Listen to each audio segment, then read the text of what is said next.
this by designing a new world. So the goal is to progress, and how is through designing a new world. So in Susenir, we believe in zero compromise. So maybe Ben, you could talk through. So this is kind of like our structure. Yeah, so this is Susenir's farming model. So unlike the traditional value chain where you go from the farmer, the cold chain logistics, then to a wholesaler, then you've got logistics, whether it's by boat or by train or plane, then it hits a market, then it gets distributed out again, right? Then cold chain logistics, then to the retail. So through that whole process, as much as 70% of leafy greens are wasted just getting it to the end consumer. You start to think about the global footprints of leafy greens, only that is bringing it to the end consumer. That means that much is just being wasted. That means deforestation for nothing, right? It's horrible. So what we've done and how we win, even though growing inside of an environment like this is very expensive, it's in the long run much, much cheaper because we can bring the products closer to the heart of demand and we can get rid of all the guys in the middle. So all these gray circles you see here are pieces in the whole value chain of a broken value chain that's redundant now. Now we have ways that we can grow products that can't grow locally in market. So how we win with Susenir is that we compete with imports. It doesn't make sense for us to grow bok choy or kai lan here in Singapore because the local farms can grow it. So we don't want to compete with local farmers. We want to compete with the imports. We want to compete with climate change. We want to compete with the products that have the highest carbon emissions in Singapore. And that's how we win. So you look at the carbon emissions, for traditional farms outdoors, they produce about 400 grams, whereas we only produce 600 grams. Now, we say only, it's slightly more, but in the whole scheme of everything, in total, we're about 602 grams, whereas the stuff coming from Malaysia, China, and Australia is a total of 7.28 kilograms.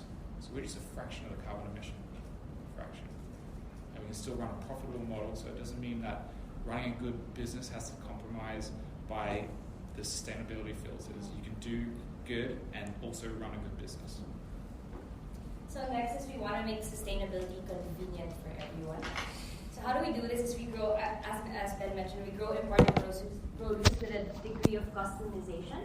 So our kale has been tailored for the taste buds of Singaporeans. And even our arugula is actually the spiciest arugula you'll ever try. And that's something that all the chefs love to get from us. Also, we make seasonal produce available all year round. So we make this, we make it convenient for our customers. So when they can't get strawberries, they can get it from us. So we currently sell all our products to over 35 outlets in Singapore and Hong Kong. So these are the outlets we have right now in Singapore and Hong Kong. And also we believe in growing global locally. So we've talked through this a while ago a lot. So we really believe in bringing global produce in a local setting.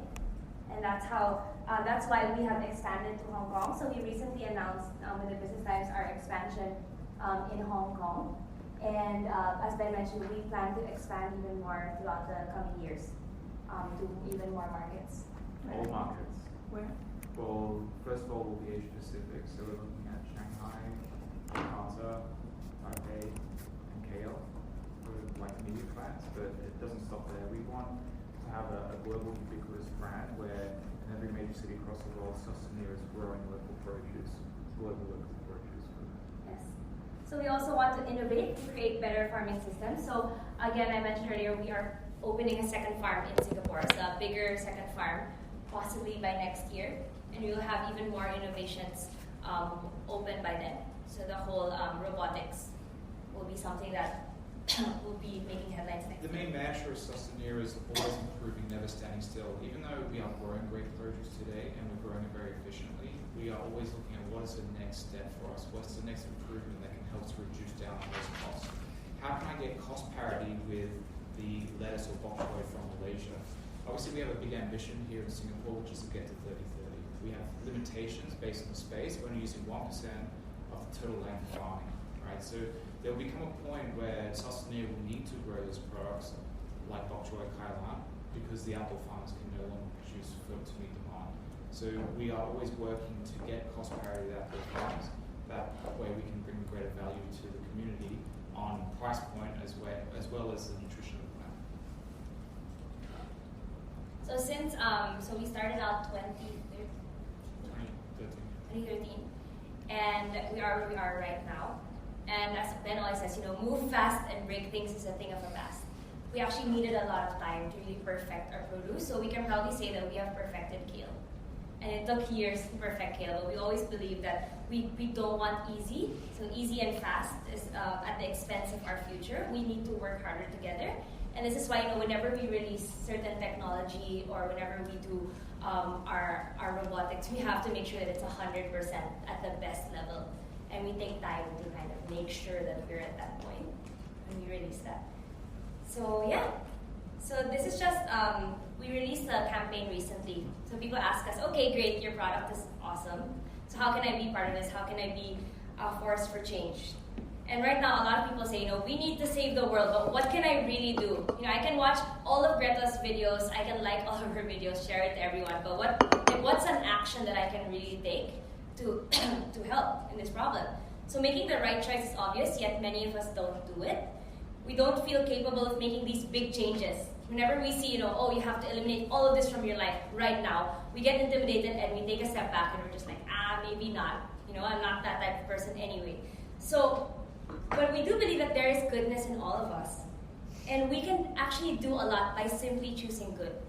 So there's a research that says if you just do 1%, like a 1% of a good thing every day, then there will be unprecedented changes. So you don't have to do today I'm going to do 50%, 75%. We're just saying, hey guys, every day just do 1% to change the world, and we'll all get there eventually. But then what consumers are asking is that's great, but I wanted choosing good to be easy for me. So I don't want to go out of my way to choose good. And that's where Susenir, brands like Susenir step in, and we say, you want to choose good, we'll make it easy for you. When you go to the grocery, when you look at your shelf, by choosing Susenir, you're already doing your 1% a day. By choosing it over something that has flown from halfway around the world, by choosing local, then you've already done your 1%. So more than just a product on a shelf, right now we want to be champions for good. So the reason, because we want people to know that we're good for them, so we're healthy. As Ben said, we have received our tests, and we are healthier in a lot of aspects in comparison to our other kale. But we also want to be good for the environment and good for your city, so by promoting local. So right now we have just released our new brand mantra, which is choose good, do good. So when you choose good, the simple act of choosing good has a consequence, is that you do good. And that's where we kind of want to step in as a brand. So Susenir, we're now representing Choose Good, Do Good. So last International Day of Climate Change, so that's the 24th of October, we released a campaign to educate people about the carbon footprint that imported produce in Singapore has been making. So 95% of everything we eat in Singapore is imported. So not just from our neighbors, but also from faraway lands like Brazil, Netherlands, America, and more. Every single day. That's costly for the environment and for us. We showed them numbers. So we showed our consumers numbers. So leafy greens imported actually releases 700 times more CO2 emissions than leafy greens produced in Singapore. And then we showed them that kale made in Singapore for Singapore produces less carbon emissions. So by choosing local, so not even just Susenir, we're a champion for local produce. By choosing local, then you can reduce carbon emissions. So we released, numbers on social media. We showed them how much CO2 leafy greens releases, how much strawberries, imported strawberries CO2 released. And we also, we did a lot of social posts, and we also did some out of home. And the interesting is that a lot of people just kind of pledged towards choosing good and choosing local. So we got a lot of influencers and a lot of people posting about Susenir and choosing good and doing good. And we have over 500,000 in organic reach, and we have over 800,000 in earned media for this project. So what we wanted to say to everyone in International Day of Climate Change was that choosing good can be easy, and it starts with choosing local. As simple as that. So all everyone has to do is to make the right choice, and it always starts with choosing local. So this is the first step towards kind of creating a sustainable brand, and this is the first time a vegetable brand or produce brand actually went a step forward and started talking about issues like imports and focusing on local food. So we hope that we want to do even more next year, as this issue is really growing. We want to grow with it and give it positive change as much as we can. Yeah, so that's Susenir. So that's our story and our brand. And so we're open for questions. The juices you guys should drink. They're good and healthy. Also, we have VR kits. We have a VR kit where you can do a virtual farm tour.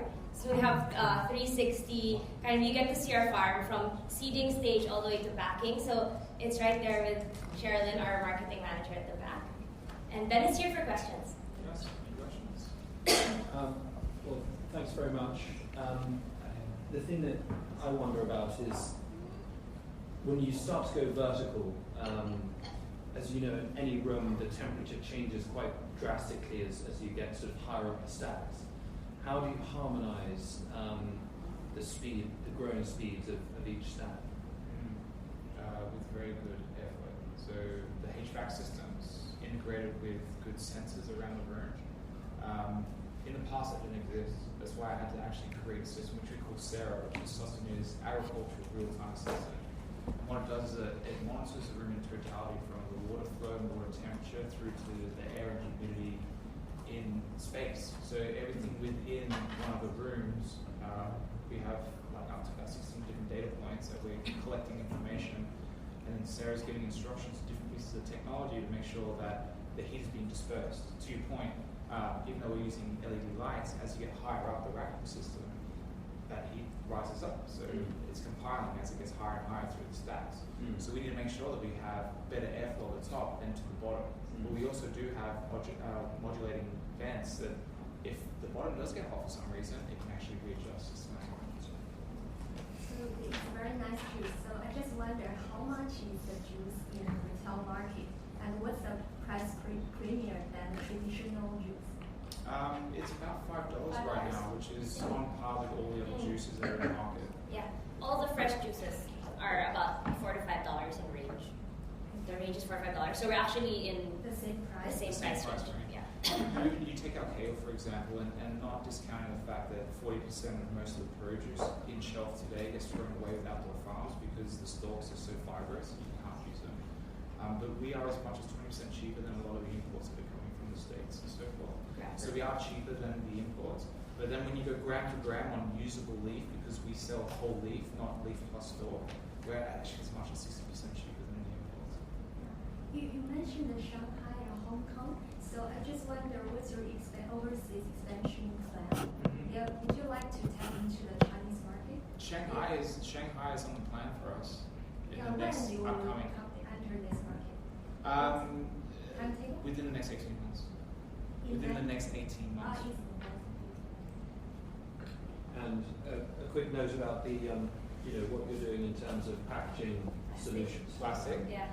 I imagine that's. We're looking for alternatives, Yes. and should I say desperately looking for alternatives. Yes. Unfortunately, it's the only way to safely bring products to consumers right now. We're actually working on a plan to repurpose them. Yeah. So right now the juices, they go through a certain process called HPP, and these are the only bottles that you are allowed to use for that process. So that's why there's a bit of a struggle of we do want to go more glass. We definitely, our heart is in the right place. We do want to go with more sustainable options, but the process to turn juice right now is still not there. So this is the only pack. So if you actually go to cold storage, all the juices look like exactly this. And you wonder how come no one's making different bottles? It's because this is the only thing that can handle that process. Anything in glass has gone through heat pasteurization, Yeah. so it kills a lot of the good enzymes and stuff. Under HPP, it keeps all the nutrition on the plant for a lot longer without putting basically poisons in it Yes. to preserve it.